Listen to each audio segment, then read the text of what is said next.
இப்போ good bad ugly ஓடுது. ஒரு 10 பேர் நல்லா இல்லைன்னு சொல்லிக்கிட்டே இருக்கான். இந்த 10 பேர் நல்லா இல்லை இருக்கிறவனுக்கு விக்ரம் சார் படம் ரிலீஸ் ஆகுது. ஒரு சின்ன தடங்கள்னால அந்த படம் வந்து ஈவினிங் ஷோ வருது. அந்த படத்தோட ரிவ்யூ 5 வெப்சைட்டில் வந்திருக்கு. எப்படி வந்தது?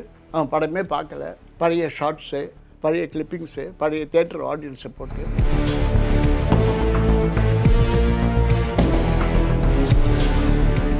சார் இது விஜய் ரசிகர்கள் சார் அஜித் திட்டுறாங்க சார், அஜித் ரசிகர்கள் விஜயை திட்டுறாங்க. What is this?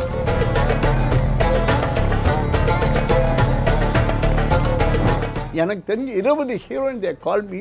Some heroines came to my house. Sir எனக்கு அவர் அட்ரஸை கொடுங்க, I want a bank came. வேண்டாமா sir, my children are going to school sir, people are asking sir, my children are asking me. அம்மா உங்களை பற்றி தப்பாக சொல்கிறாங்களே, யார்மா இது சொல்கிறா, யார்மா இது மாதிரி எழுதுறாங்கன்னு.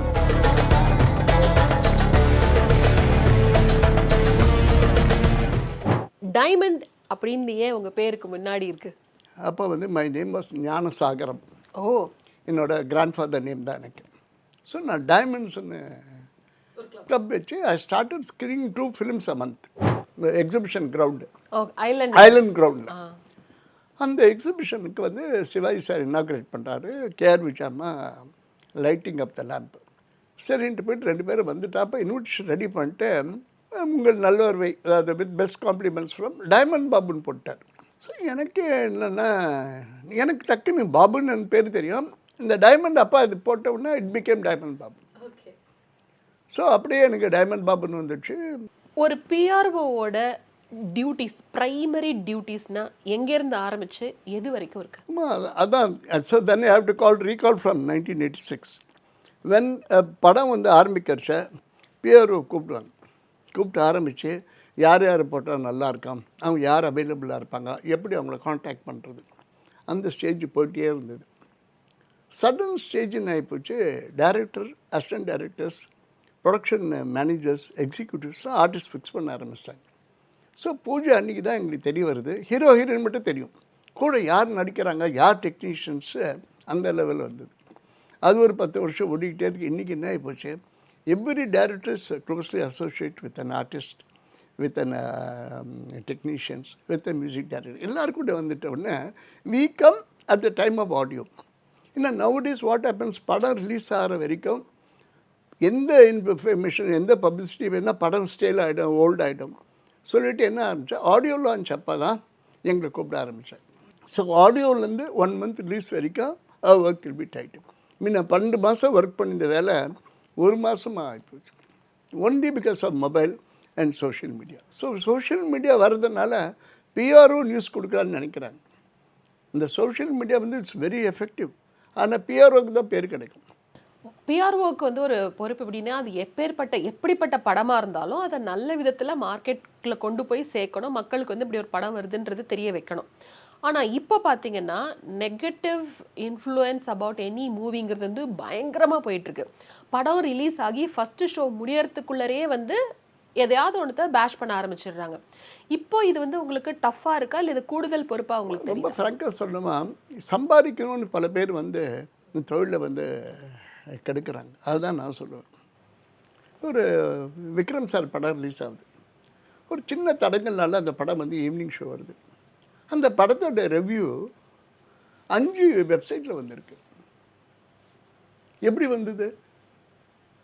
அவன் படமே பார்க்கல, பழைய ஷார்ட்ஸு, பழைய கிளிப்பிங்ஸு, பழைய தியேட்டர் ஆடியன்ஸை போட்டு 3 பேர் படம் ரொம்ப நல்லா இருக்குன்றான், 2 பேர் படம் குப்பைன்றான்.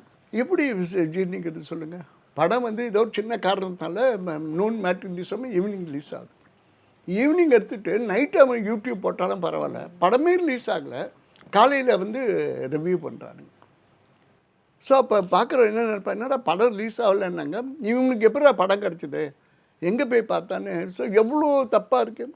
ஸோ இவன் ரிவ்யூ பண்ணுறத ஒரு 50,000 பேர் பார்க்குறான். எப்படி பார்க்குறான்? படமே ரிலீஸ் ஆகலன்னு தெரியும். அவனுக்குலாம் பார்க்குறவனுக்கு படம் ரிலீஸ் ஆகலைன்னு தெரியல.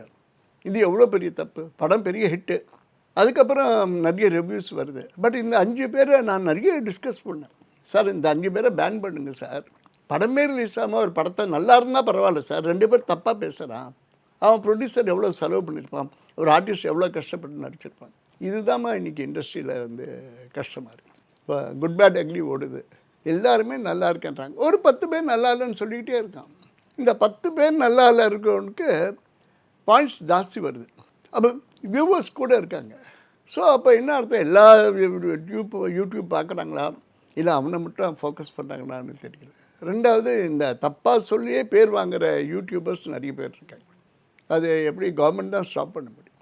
ஏன்னா ஒருத்தனோட உழைப்பு எவ்வளோ கஷ்டப்பட்டு ஒரு படத்தை எடுக்கிறான்றது யாருக்குமே தெரியாமல் போய். இப்போ படத்தில் வந்து நடிக்கணும் அப்படிங்கிற ஒரு ஆர்வம் வந்து இப்போ வரைக்கும் எப்போவுமே எல்லாருக்குமே நிறைய இருக்க தான் செய்யுது.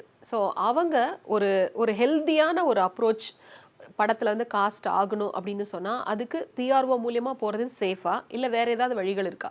கண்டிப்பாம்மா, ஹெல்த்தி அப்ரோச் எல்லாருக்கிட்டையும் ஆக்சஸில் இருக்காங்கம்மா. என்ன ஆக்சஸ் எங்கே தப்பாகுது, ஒருத்தன் தப்பாக எழுதிருச்சதான். ஏன் தப்பாக எழுதுனான்னா என்ன பண்ண சொல்கிறீங்க, எழுதி வெளியில் ஃபோக்கஸ் ஆகிப்போச்சு. எதை போய் we can rub it, we can request them to stop it, அவ்வளோதான் பண்ண முடியும். ஸோ எதனால் பண்ணுறான், யார் பண்ணுறான்? சார் இது விஜய் ரசிகர்கள் சார் அஜித் திட்டுறாங்க, சார் அஜித் ரசிகர்கள் விஜயை திட்டுறாங்கன்னா வாட் இஸ் திஸ்? அது மாதிரி தான் எம்ஜிஆர் சிவாஜி காலத்துலேருந்தே வந்திருக்கு, அஜித் விஜயே வந்திருக்கு, இந்த பக்கம் வந்து தனுஷ் செம்பு வந்திருக்கு. எவ்வளோ பேர், எல்லாருக்கும் ரசிகர்கள் இருக்கு. ஒரு ரசிகரை போய் உள்ளே போய் கலாட்டா பண்ணுறதுலாம் இந்த யூடியூப் மூலிமா தான் தெரிஞ்சுக்கணும். பார்த்தீங்கன்னா அஜித் விஜய் ஒன்றா வருவாங்க, செம்பு தனுஷ் ஒன்றா வருவாங்க. என்னடா இவன் அவனை திட்டுறான் இவனை திட்டினான்னா தப்பாது. அதை வந்து நீங்கள் பப்ளிக் அதை வந்து என்கரேஜ் பண்ணுறாங்க. நிறைய பப்ளிக் வந்து காசிப்பை வந்து விரும்புகிறாங்க. முன்னெல்லாம் கிசுன்னு பற்றி பாப்புலர் இருந்தது. இன்றைக்கி யூடியூப்பில் காசிப்பை பீப்புள் ஆர் என்ஜாயிங். தப்பான செய்திகள், உயிரோடு இருக்கிற செத்து போயிட்டாங்கன்னு செய்தி வரும். எப்படி கேட்பீங்க? ஒரு பாப்புலர் ஆக்டர்ஸு ஒரு 10 days பேக்கு ஃபோன் பண்ணுறாங்க. நம்ம சேனல் கூட ஃபோன் வந்தது எனக்கு, சார் உண்மையானு கேட்குறாங்க. ஒரு மாதிரி ஷாக்காக வரும். ஏன்னா எனக்கு லேட்டாக மெசேஜ் கிடச்சிருக்கலான்னு ஷாக் ஆகிட்டு ஃபோன் பண்ணால் அவங்களே ஃபோன் எடுக்கிறாங்க. அவங்க they're asking me, Babu what is the time you are calling me, what ஹேப்பன்னு கேட்குறாங்க. நான் ஹவு கேன் யூ சே இல்லைம்மா அதுமான்னு எவ்வளோ ப்ரொலாங் பண்ணுறேன். தென் ஐ டோல்ட் அம்மா some bad news is coming about you மா, I am so sorry to tell you மா அப்படின்னு. இன்னும் நான் செத்து போயிட்டேன்னு சொன்னாங்களா? ஸோ எனக்கு முன்ன 4 பேர் பேசியிருக்கான். ஸோ நான் என்ன பண்ணுவேன், அம்மா நீங்கள் பேசுனதை கொஞ்சம் சொல்லுங்கம்மா, that you are happy, you are well, நல்லா இருக்கேன்னு சொல்லுங்கம்மான்னு அவங்கள போய் கேட்க வேண்டியதாக இருக்குது. திடீர்னு ஒரு பெரிய பழைய ஆர்டிஸ்ட் செத்து போயிட்டாங்கன்னு ஃபோன் பண்ணுறான். எப்படி கேட்குறது? பை காட்ஸ் கிரேஸ் எல்லாரோட ஃபோன் நம்பர் இருக்குது. ஸோ ஒரு ஹீரோ கைடெலாம் ஹீரோட பிரதர் நம்பர், ஹீரோட அசிஸ்டன்ட் நம்பர், ஹீரோட பர்சனல் பிஆர்ஓ நம்பர், அவர் மேனேஜர் நம்பர் இருக்குது. இப்படியெல்லாம் போவோம். ஹீரோவுக்கு ஃபோன் எடுப்பார். பட் எதுக்கு ஹீரோவுக்கு இன்றைக்கி எதுக்கு டைமண்ட் பாபு எனக்கு ஃபோன் பண்ண நினைக்கக்கூடாதுன்னு நாங்கள் இந்த சேனலில் போவோம். சார் ராங் நியூஸ் சார், எனக்கு கூட பல பேர் ஃபோன் பண்ணுறாங்க சார், இது ஏன் சார் நிறுத்த முடியல? எப்படி நிறுத்துறது? People are enjoying. இன்றைக்கி நான் I don't want to tell the name, இன்றைக்கி ஒரு யூடியூப் ஓடுது, நீங்கள் அப்புறமா பாருங்கள். என் ஒய்ஃபு 7:30 என்ன எழுப்புறாங்க. இன்றைக்கி மார்னிங் ஒரு சேட் நியூஸ், பேட் நியூஸ் சொல்கிறாங்க. எனக்கு எழுந்தோடனே ஒரே ஷாக்காக இருக்குது. உடனே என்னோடய குரூப், என்னோடய சினிமா குரூப்பில் நத்திங் வாஸ் சார். அந்த போய் அந்த இதை யூடியூப் பார்த்தீங்கன்னு வைங்களேன், அவ்வளோ கஷ்டமாக இருக்குது. ஸோ அவங்க எப்படி அவங்க நினச்சிருப்பாங்க, அவங்களோட ஃபீலிங்ஸ் எப்படி இருக்கும், அவங்க ஃபேமிலி என்னன்னு நினைப்பாங்க, இது யாருமே. ஏதாவது ஒரு நாள் நல்லா போய்ட்டுருக்கோம், ஆனால் ஒரு ஆக்சிடென்ட் செத்து போயிட்டாராமேன்மா, ஒரு நம்ம அறியாமல் என்னடா நம்ம நண்பரான்னு ஒரு ஷாக் வரும். அப்புறம் பார்த்தா ஃபேக் நியூஸாக இருக்கும். இது அப்போ பிஆர்ஓ என்ன பண்ணுவாங்க? பட் இதுக்கான ப்ளேம் உங்கள் மேலே வருதா என்ன, பிஆர்ஓ மேலே வருதா? அப்புறம் வேறு நான் எப்படி இதை சொல்ல வேண்டியது சொல்லுங்கள்? நான் யார்கிட்ட பற்றி சொல்கிறது? நான் எனக்கு தெரியாமல் 4 பேருக்கு ஃபோன் பண்ணுவேன். ஆனால் எனக்கு கூட ஃபோன் பண்ணுது. இப்போ என்ன ஆகுது, நம்ம ஒரு ரிலேட்டடாக ஒரு நியூஸ் கொடுக்கணுன்னா கிளாரிஃபிகேஷனுக்கு நிறைய பேர் ஃபோன் பண்ணுறாங்க. ஸ்ரீதேவி அம்மா மிட்-நைட் இறந்து போகிறாங்க. 1 மணிலேருந்து ஃபோனாக அடிச்சிட்ருக்கு. நான் 1 மணிலேருந்து 1:30 மணி இருக்கட்டும் ஸ்ரீதேவியோட அசோசியேட்ஸ் யாருன்னு பார்த்து கன்ஃபார்ம் பண்ணிட்டு தான் நான் 2 மணிக்கு சொல்கிறேன். இல்லை நான் ஆமாம் சார் செத்து போயிட்டாங்கன்னு சார், அதுவும் செத்து போயிட்டாங்கன்னுவான். உங்களுக்கு தெரியும் வாட் ஹேப்பன் டு ஹர். அப்போ இப்போ நான் வந்து ஜஸ்டிஃபிகேஷன் இருக்கணும். ஏன்னா ஸ்ரீதேவி எனக்கு தெரிஞ்சிருக்கணும், ஸ்ரீதேவி எனக்கு தெரியாமல் இருந்திருக்கலாம், ஸ்ரீதேவியோட மேனேஜர் போகணும், அவங்க ப்ரொடியூசரை கேட்கணும். ஸோ இது மாதிரியே வந்தோடனே அந்த படியும் சில டைம் பிஆர்ஓ மேலே உழுது. ஏன்னா பிஆர்ஓக்கு தெரியும் எப்படி தான் செய்தி போடுறான் அப்படின்னா எப்படி, ஹவு டு ஜஸ்டிஃபை இட்? எனக்கு அவ்வளோ கஷ்டமாக இருக்கும். எனக்கு எதனால இது மாதிரியா வருது? ஏன் பீப்புள் சினிமானா அவ்வளோ இன்ட்ரெஸ்டாக பார்க்குறாங்க? இங்கே பொலிட்டிக்கலே என்ன ஒன்றா நடக்குது, அது பெரிய ஃப்ளாஷ் ஆக முடியாது. ஒரு சினிமாக்காரன் பண்ணால் சினிமா தப்பு, சினிமாக்காரன் தப்புன்னா சினிமா சீக்கிரம் ரீச் ஆகுது.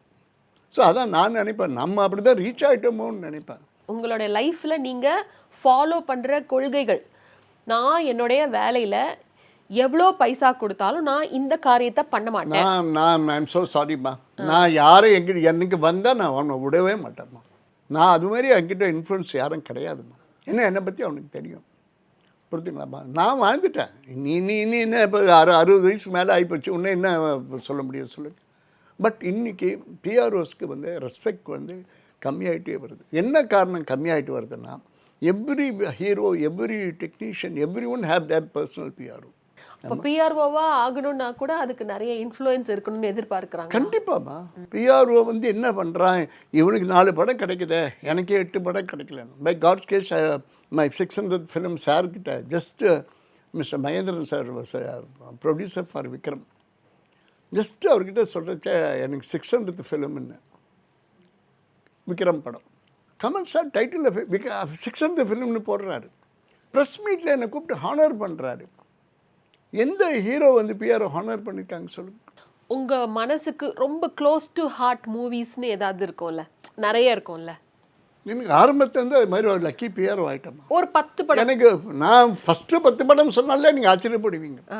மை ஃபர்ஸ்ட் ஃபிலிம் வாஸ் ஊமை வீடுகள், செகண்ட் ஃபிலிம் வாஸ் உழவன் மகன், தேர்ட் ஃபிலிம் வாஸ் உரிமை கீதம், ஃபோர்த் ஃபிலிம் வாஸ் மனசுக்குள் மத்தாப்பு, ஃபிஃப்த் ஃபிலிம் வாஸ் செந்தூர பூவே, sixth film was Poonthotta Kavalkaran, seventh film was Thainadu, eighth film was Pattukkor Thalaivan, ninth film was புதிய வானம், அண்ட் 10th ஃபிலிம் வாஸ் ஒரு ஆளும் ஆலயம்.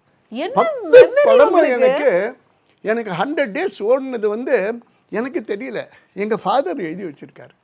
ஏன் உனக்கு முதல் 10 படம் 100 நாள் வெள்ளி விழா ஓடி இருக்குன்னு. எனக்கு அப்போ தான் எனக்கு இந்த ஃபாதர் மாரியா கலெக்ஷன்ஸ் இல்லை. ஸோ இது மாரியே தான் நாங்கள் வளர்ந்தோம். சரி, அதுக்கப்புறம் எங்களுக்கு படம் வருது. நம்ம பிரபு சாரோட 100th ஃபிலிம், ராஜகுமாரன், விஜயகாந்த் சாரோட 100th ஃபிலிம், கேப்டன் பிரபாகரன், இது மாதிரியே கிடச்சிது. I had an opportunity to work Malayalam film, I work Kannada film, I work the Telugu film. For Shivaji Production, I worked a Hindi film. And Shivaji Production, Prabhu movies, I have done an English film. So, in the credit, எந்த பிஆருக்கும் கிடைக்கல. Tamil, Telugu, Malayalam, Kannada, Hindi, English பண்ண ஒரே பிஆர்ஓன்னு நான் தைரியமாக சொல்லலாம். Sir, நீங்கள் வந்து அதிகமான படங்கள் விஜயகாந்த் சாருக்கு பண்ணியிருக்கீங்க. அவரை பற்றி அவரோட சேர்ந்த அனுபவங்கள் ஏதாவது? ஆமாம், அவர்லாம் இன்னும் வாழ்ந்துருக்கணுமா. ஏன்னா அவ்வளோ மரியாதைம்மா. பாபு சாரதாமா கூப்பிட்டுருக்காரு. எவ்வளோ கோபம் எவ்வளோ இருந்தாலும் பாபு சார் தாம்மா. அதில் வந்து அவர் இறந்துட்ட பிறகு அவரை பற்றி என்னமா சொல்கிறது, அப்படி எங்களை பாதுகாத்தார். இன்றைக்கி ரொம்ப க்ளோஸாக இருக்கிறது வந்து என்ன விஜயகாந்த் சார் கூட பிரபு சார். பாபு எப்படி ஃபோன் பண்ண உடனே இன்றைக்கி காலையில் ஃபோன் பண்ணுறாரு, எப்படி இருக்கீங்க பாரு, நேற்று ராத்திரி தான் 12 மணிக்கு ஃபோன் பண்ணி வச்சுருப்பார். இது எல்லாருக்கும் வராதுமா. இல்லை, I am not blaming the artist, we are involving with them, we are travelling with them. ஒரு படம் ஓடுது, ஏன் பாபு இந்த படத்தை அப்படி தப்பாக பேசுகிறாங்க அப்படின்னு அவங்க சொல்லுவாங்க. ஸோ நாங்கள் கஷ்டப்படுவோம், ஏன்டா இவ்வளோ கஷ்டப்பட்டு ஒரு படம் எடுக்கிறாங்களே. எல்லா படமும் ஓடுறது இல்லைம்மா, பட் ஓடுற படத்தை கெடுக்காது. இது எப்படி நான் வந்து யூடியூபர்ஸ்க்கு சொல்லணும்னு தெரியல. நான் என்ன people have wanted to hire me. எனக்கு டெய்லி ஒரு 5 கால் வருது, சார் நீங்கள் யூடியூப்பில் பேசுங்க சார், நான் உங்களுக்கு காசு கொடுக்குறேன்னு. அப்படி எனக்கு காசு தேவையில்லையா. I have lot of stories with me, that's all. It is involve in a single place, it is involve in 4 walls. நான் யூடியூப் ஆரம்பித்தா பல பேர் கஷ்டமாக இருக்கலாம், பல உண்மைகளும் சொல்ல வேண்டி வரும். நான் சினிமாவில் தான் நான் வந்தேன். என்ன அரவணைச்சு தான் எல்லோரும் எனக்கு வந்து வேலை கொடுத்தாங்க. ஸோ இதுதான் எங்களை இன்டென்ஷன். வந்துட்டு நான் எவ்வளோ அந்த டெல் மை லைஃப், நான் சினிமா தப்பாகவே பேச மாட்டேன். சினிமா வந்து ஒரு உலகத்திலே ரொம்ப மிகப்பெரிய ரொம்ப சக்தி வாய்ந்த ஒரு மீடியமாக இருக்குது. அதனால தான் அதில் வந்து இவ்வளோ விமர்சனங்களும் வருது. சினிமாவோட பலமா நீங்க எதை பாக்குறீங்க, சினிமாவோட பலவீனமா எதை பாக்குறீங்க? பலம்னா இன்ஃப்ளூயன்ஸாமா பலம். பலவீனம் வந்து ஒருத்தர் தப்பா சொல்றது. என்ன சார் அவர் படமே ஓடலையேன்னு ஓடுற படத்தை வந்து வந்து சொல்றது. அவங்ககிட்ட எப்படி ஜஸ்டிஃபிகேஷன் பண்ணீங்க? இப்போ கணக்கு காமிக்க முடியுமா? நேற்று நம்ம சேனலில் ஒரு படம் போடுறாங்க, 804 days கம்ப்ளீட் ஆகிருக்கு Chandramukhi. I am happy that I work Chandramukhi 804 days. எந்த பிஆரும் கிடைக்கல. என்னோடய படம் தான் 804 ஓடின படம். சார் அது ஓடவே இல்லை சார், அது சாந்தி தேட்டர்லேயே ஓட்டினாங்கன்றான். இது அவங்ககிட்ட எப்படி நான் போய் சொல்கிறது? ஓடாத படத்தை 804 விழா கொண்டாடுவோம். இது மாதிரியே தான் வந்து மாற்றி பேசுறது, மாற்றி சொல்கிறது. ஜேர்னலிஸ்ட்டுக்கு நீங்க என்ன மாதிரியான அட்வைஸ் கொடுக்க விரும்புறீங்க sir? Journalist to be very ஃப்ராங்க்மா, எங்கள் பார்ட்டியே ஜேர்னலிஸ்ட் பார்ட்டாக தான் இருந்தது. ஆனால் நாங்கள் கரெக்ட் பண்ணுவோம். சார் இது நடந்தது உண்மையான எங்களுக்கு கிளாரிஃபை பண்ணுவாங்க. தப்பான செய்தி வரும். இப்போ 2 நாள் ஒரு செய்தி வந்துக்கிட்டே இருக்குது. என்ன ஏன் எப்படி போய் கிளாரிஃபை பண்ணுறது? அவர் ஃபோன் எடுக்கலை, அவங்க மேனேஜர் ஃபோன் எடுக்கலை. அதுக்கப்புறம் ராத்திரி ஃபோன் பண்ணோட, பாபு தப்பான நியூஸு, நீ யார் கேட்டாலும் சொல்லிவிடுங்க. அப்போ ஜேர்னலிஸ்டோட ஒர்க் என்ன? ஜேர்னலிஸ்ட் வந்து நீங்கள் இப்போ 10 இயர்ஸ் பேக் இது மாதிரியே வந்திருக்காமா? 10 இயர்ஸ் பேக் வந்து இவன் இது எப்பவுமே வந்தது கிடையாது. ஃபேக்டர் தான் போடுவாங்க, ஃபேக்டர்லாம் போடவே மாட்டாங்க.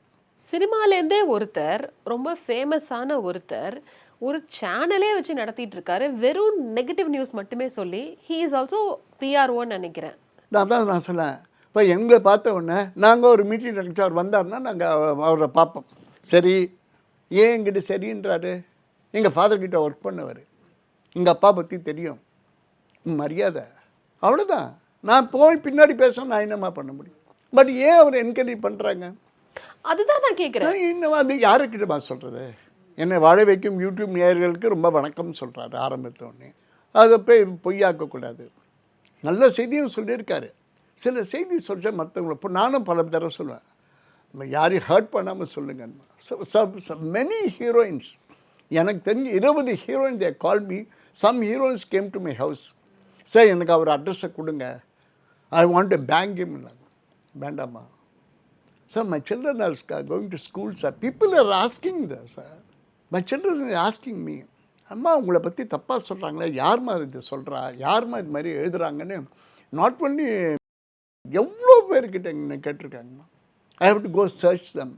அவங்க யார், எங்கேருந்து ஆப்ரேட் பண்ணுறாங்க, எங்கேருந்து அந்த யூடியூப் வருதுன்னு தெரிய மாட்டேங்குது.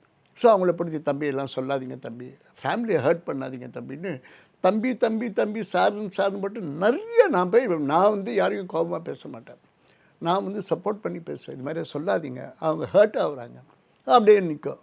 திருப்பி 4 மாதத்துக்கு அப்புறம் சார் திருப்பி ஆரம்பிச்சிட்டாங்க சார். ஸோ அந்த அவங்க மனநிலைமை எப்படி இருக்கும்? என்னவோ எவ்வளோ தப்பு எங்கெங்கேயோ நடக்குதுமா. அது சினிமாக்காரன் மட்டும் உங்களுக்கு வந்து ஃபோக்கஸ் பண்ணால் பீப்புள் ஆர் என்ஜாயிங். ஒருத்தர் தூங்கிட்டு இருக்கான் அவன் தேட்டரில், ஃபோக்கஸ் பண்ணுறான், எழுந்துக்கிறான். என்ன சார் தூங்கிட்டுருக்கீங்கண்ணே? நான் தூங்கினா தானே என்ன யூடியூப்காரன் வந்து தட்டி எழுப்புறேன். என்னம்மா இது படம் எப்படி இருக்குண்ணா தெரில, நான் தூங்கினது. அவன் எவ்வளோ கஷ்டப்பட்டு அந்த படத்தை எடுத்துருப்பாம்மா, எவ்வளோ கஷ்டப்பட்டு ரிலீஸ் பண்ணியிருப்பான். இவன் தூங்குகிற ஷாட்டு வந்து அவர் 5000 பேர் பார்க்குறாம்மா. அந்த படம் நல்லா போகுது.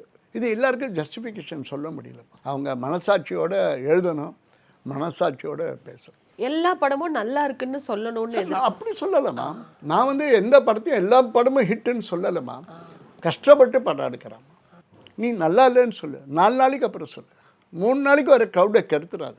நியூஸாக நீ சொல்கிற மேட்டிங்க்கு ஆள் வர மாட்டேன்றான். அதுதானமா வருத்தமாக இருக்குது. ஏன் எல்லோரும் ஃபீல் பண்ணுறாங்க? ஏன் எல்லாம் ரிவ்யூ 3 டேஸ்க்கு அப்புறம் எழுதுன்றாங்க? அது பத்திரிகை சுதந்திரம், நாங்கள் எப்படி ஒன்றா எழுதுங்க, டோன்ட் ஹர்ட் எனிஒன். யாருமே பண்ணாதீங்க. ஒரு டைரக்டர் மேலே தப்பு இருக்கலாம், ஒரு ஹீரோ மேலே தப்பு இருக்கலாம், ஒரு ஹீரோயின் சரியாக நடிக்காமல் இருந்திருக்கலாம். படம் ஓட விடுங்க. 1 வாரம் படம் ஓடுறதே ஒரு கஷ்டமாக இருக்குது. 4 நாள் ஓட விடுங்க. 5ஆவது நாள் நீங்கள் படத்தை தப்பாக பேசுங்க. மார்னிங் ஷோவே நீங்கள் தேட்டருக்கு உள்ளே வராபடி பண்ணால். ஏன்னா சில பப்ளிக்கு யூடியூப் பார்த்துட்டு தேட்டருக்கு வராங்க, சில பப்ளிக்கு மெசேஜ் கேட்டுட்டு படத்துக்கு வராங்க. சார் இந்த படம் போதையும் அவன் குப்பைன்னு சொல்கிறான் சார்னா அதையே நம்புகிறேன். ஏன் படம் ஓடணுமா? 804 days Chandramukhi, Thirisoolam 300 days, captain பிரகான் 200 days, சின்ன தம்பி 175 days, எவ்வளோ பாகுபலி ஓடலையா? தமிழ்நாட்டில் மட்டும்தான் இந்த மாதிரியான எனக்கு தெரிஞ்சு தமிழ்நாடு தான். தெலுங்கு மலையாளம் கன்னடாலாம் டிசிப்ளினாக இருக்காங்க என்னோட ஃபீலிங். நான் நிறைய ப்ரெஸ் மீட் ஹைதராபாத் போயிருக்கேன், கேரளா போயிருக்கேன், சொன்னால் எடுத்துக்கிறாங்க. இப்போ வந்து இப்போ புது ட்ரெண்டிங் வந்து 100 crores 200 crores 300 crores இன்னும் ஒரு ரைடு விட்றான், எம்புறான்னு அப்படி இப்போ பப்ளிசிட்டி பண்ணுறாங்க. எல்லார் வீட்லேயும் ரைடு. அப்போ உண்மையை சொன்னால் ரைடு, உண்மையை சொன்னால் படம் ஓடலன்னு அர்த்தமா? ஸோ இது எல்லாமே it affects pure profession. Mohanlal sir நமக்கு ஃப்ரெண்டு, அவ்வளோதான். நான் ஐ டென்ட் ஒர்க் தட் ஃபிலிம். ஏன் அது மேலே சிம்பத்தி வருது? ஏன் பிருத்விராஜ் நான் 4 படம் ஒர்க் பண்ணியிருக்கேன், அவர் டைரக்டர் ஆகிருக்காரு. அவர் ஃபோன் பண்ணி கேட்குறாரு, தேங்க்யூ பாபுன்னு மெசேஜ் அனுப்புகிறாங்க. No one nowadays attend phone. Everyone wanted to answer on WhatsApp. Everyone are answering. யார் இருந்தாலும் நமக்கு அவங்களுக்கு தேவை டைமண்ட் பாபு விஷ் பண்ணி எடுக்கணும் தான் they'll answer. Sir, can you call me later? எல்லாருமே message அனுப்புகிறாங்கன்னா we are just standing in the field. We are surviving. அவ்வளோதான் நான் சொல்ல முடியும். Great, Thank you, sir. Thank you, தம்பி. Thank you so much.